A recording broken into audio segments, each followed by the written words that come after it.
Дорогие подписчики аспектов Башкортостан, дорогая общественность, обращаюсь к вам в связи с тем, что после эфира с Ибрагимом мы провели оперативку с ребятами, которые обнаружили, что общественник, активист башкирского национального движения Ишмурат Хайбулла посвятил мне видеообращение. Сколько было постов в мой адрес, сколько было разных реплик в мой адрес от конструктивной критики, что я увидел у Ишмурата, вплоть до каких-то непонятных оскорблений, обвинений в том, что я русский имперец, там, не знаю, нацист и так далее и тому подобное.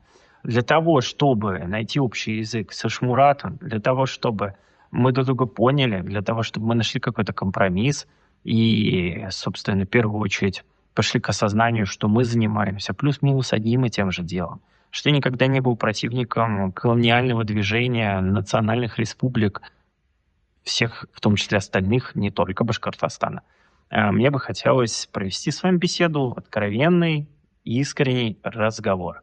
Не интервью, не дебаты, не какой-то спор, а просто разговор за чашечкой чая, который посмотрят как подписчики аспектов, так и, я надеюсь, рассчитываю на то, что и ваши какие-то подписчики на ваших площадках тоже этот разговор увидят. Тем самым мы, возможно, перелистнем какую-то страницу, которую ваш соратник Руслан Габасов в свое время начал, оскорбляя меня в своих СМИ, в своем телеграм-канале, и его сторонники, в том числе тоже на других каких-то своих каналах, писали про меня всяческие разные небылицы, что я то в рехабе лежу, то у меня имперский флаг позади меня, то еще какой-то бред.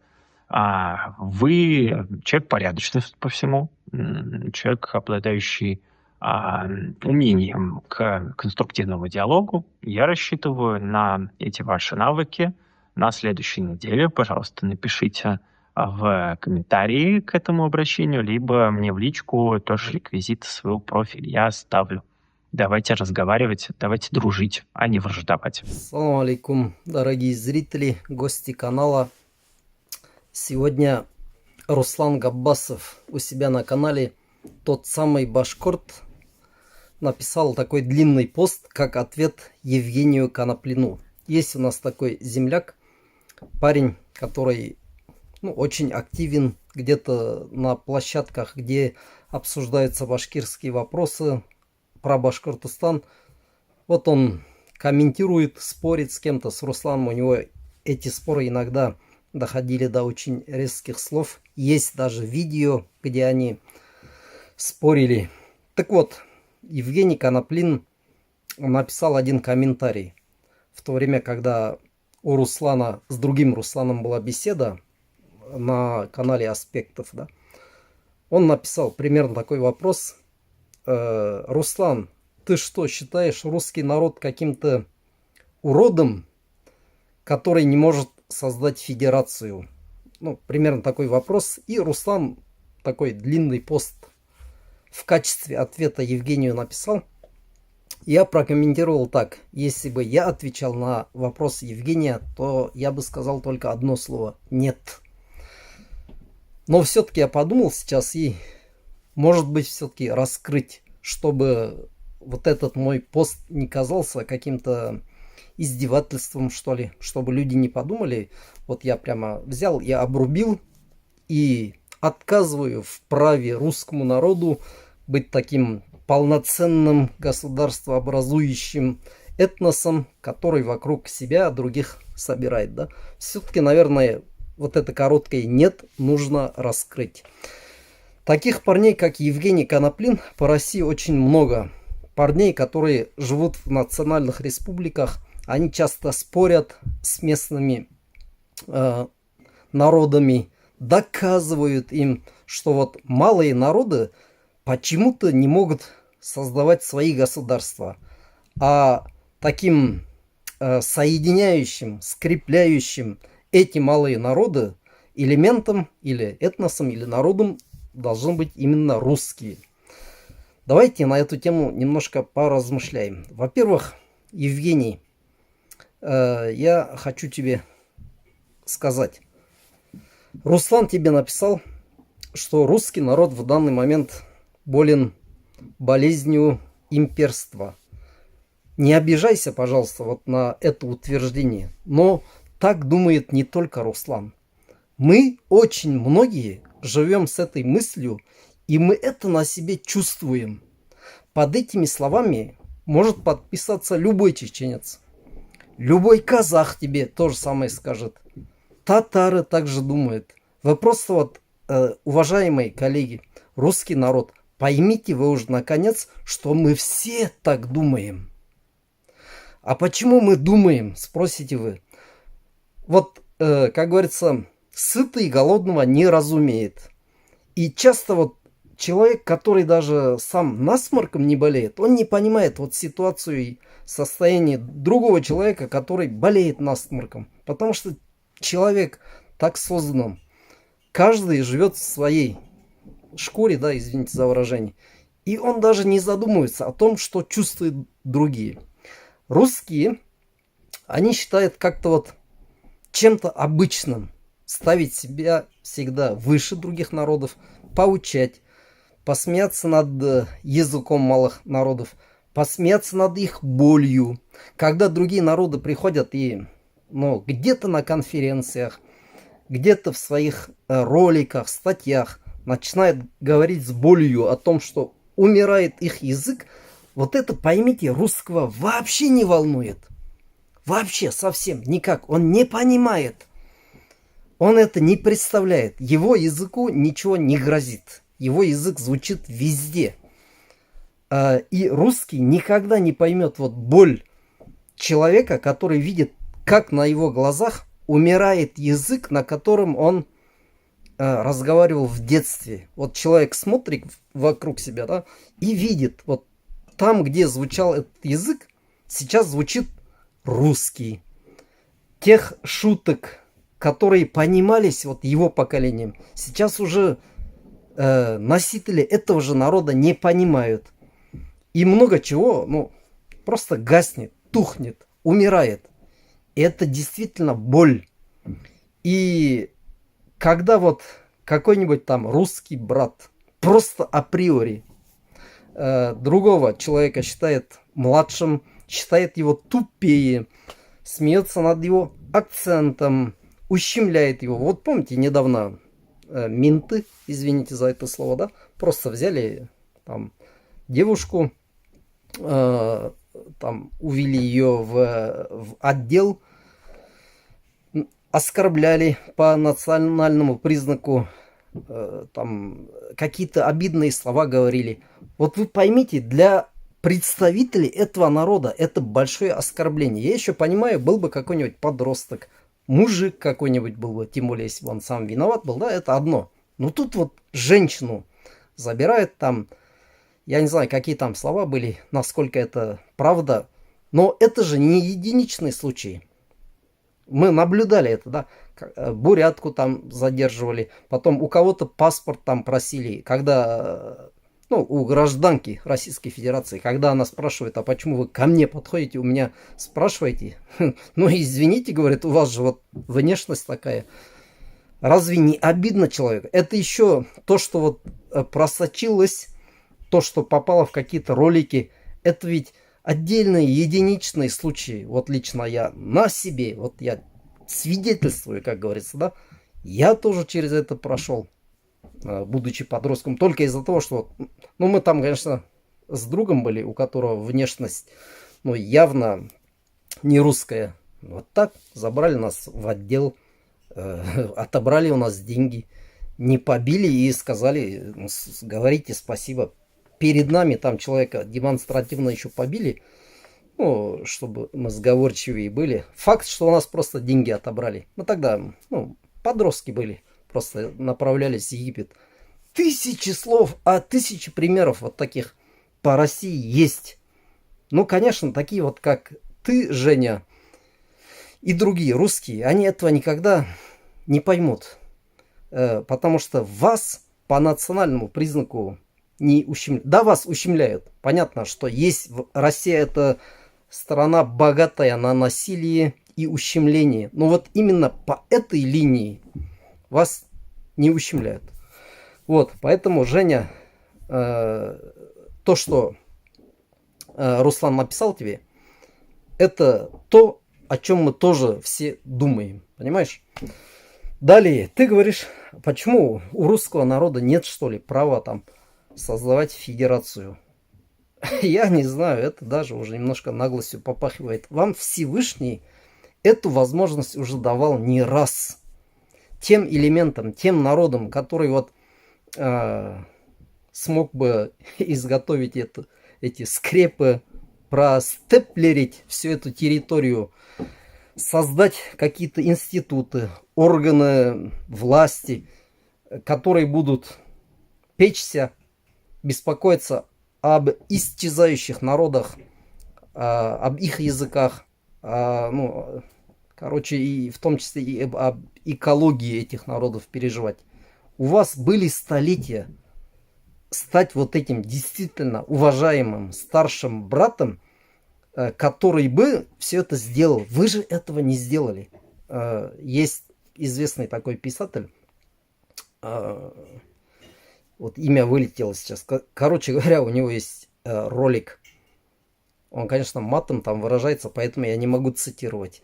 История, говорит, показала, что мы профнепригодны. Вот извини, но действительно вы себя показали профнепригодными людьми. Потому что после вот много веков сожительства с другими народами вы против себя настроили всех и вся, всю территорию. Все народы на вас обижены, потому что вы всегда обманывали, вы всегда нарушали договор. Там, где вы проходили, ну, оставалась выжженная земля. В плане всего. Вот сегодня даже если взять, поразмышлять про экологию, про то, как вы к людям относитесь, как вы смотрите на них свысока, как вы в своей Москве ведете себя так, что как будто никто туда не имеет права приезжать. Да. Какой бы бытовой конфликт ни происходил там с таксистами, или где-нибудь на базаре, или где-то с продавцами, вы вот эту болезнь, о которой тебе Руслан попытался объяснить, вы эту болезнь обнаруживаете. Понаехали, да, вот там обидные слова. Вот даже очень-очень даже культурная, какая-нибудь условная учительница, я не знаю, даже может быть воспитательница детского сада, обязательно вытащит вот это слово, скажет чурки, понаехали и так далее. Понимаешь? Вот вы просто настроили против себя все народы, и сейчас после этого еще просить, ну дайте нам еще возможность, давайте мы сделаем такую федерацию, все будете довольны, да, мы заново переучредим.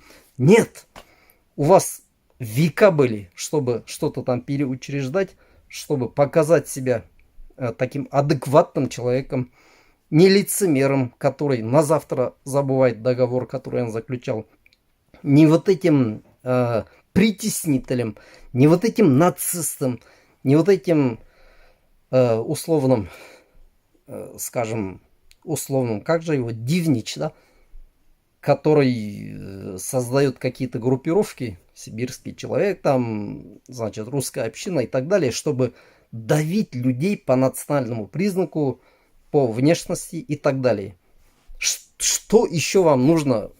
Какие возможности вам еще дать? У вас вот сегодня вам власть, между прочим, сама власть пробует давать эти возможности. Вы куда их используете? Вы используете во вред. Во зло людям вы используете. Дай вам возможность, вы понасоздаете русские общины во всех городах. Да? По-вашему, не должно быть никаких других там национальных организаций. Другие, например, не могут где-то в спортзалах со своими флагами тренироваться, боксом заниматься, обучаться стрельбе. Нет, ни якуты, ни татары, ни башкиры, ни тем более кавказцы этого не имеют права делать. А ваши русские общины...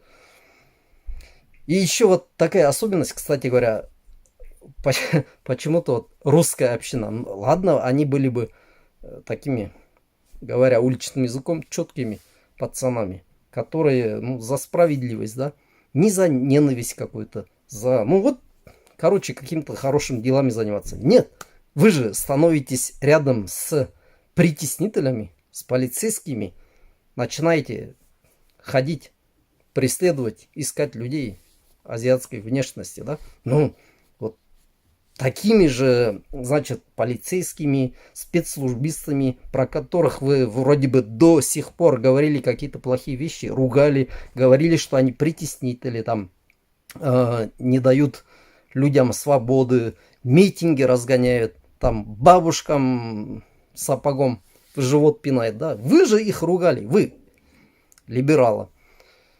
А когда вам такую возможность дали, самим пинать кого-то, самим облачаться в какие-то одежды, стать какими-то группировками, вы превращаетесь в русскую общину. Еще сейчас вы приходите и говорите, ну давайте там, почему вы считаете нас таким народом, что мы бы не построили ничего такого хорошего, справедливого. Да, ну мы так считаем, потому что мы этого никогда не видели. Вам давали возможность, другие народы, с вами договора подписывали, вам ваши власти давали кучу возможностей, создавали вам всякие спортзалы, да? Вы их превращаете же в нацизм, вы превращаете их в штурмовиков Гитлера. Поэтому нет, все уже... Все, что можно было с вами попытаться делать, мы уже попытались. Мы от вас просто устали. Вот почему, я уже завершаю, да? Почему вы ко всем пристали? Почему вы всем хотите быть братьями старшими? Оставьте людей в покое. Пусть они живут, пусть они учреждают свои республики, свои независимые государства. Живут как хотят. Не надо к людям лезть со своей правдой. Вы же ненавидите и кавказцев, и мусульман. Короче говоря, пугаете всех, да, что дай им волю, они там друг друга перережут, что они, вот как бы люди, которые никогда ничего хорошего не создавали, что, короче, мы ужасные, а вы такие прекрасные. Вы же ненавидите нас. Ну, давайте просто разбежимся и все. И ладно, и, как говорится, я последнюю такую мысль скажу. Это и вопрос, и мысль, наверное, одновременно. Почему вы думаете, что вот там, где вы являетесь старшими братьями, только там будет порядок, а где будут там другие народы, там будет какая-то кровь, кровавая баня, да, мясорубка. Вот я приведу пример. А если бы, например, не государство образующим народом, там, костяком, были не русские, а, например, татары. Неужели вы думаете, что они бы хуже вас управляли? С чего? Татар немало, интеллектуально развитые, добрые люди. Посмотрите деревни татарские. Вот просто сядьте в машину и проедьтесь по России. Обратите внимание, как живут русские в своих деревнях, да? Какие там ужасные дома, умирающие села. Какая там преступность. И обратите внимание на татарские села, на татарские города, на те места, где преобладают именно татары.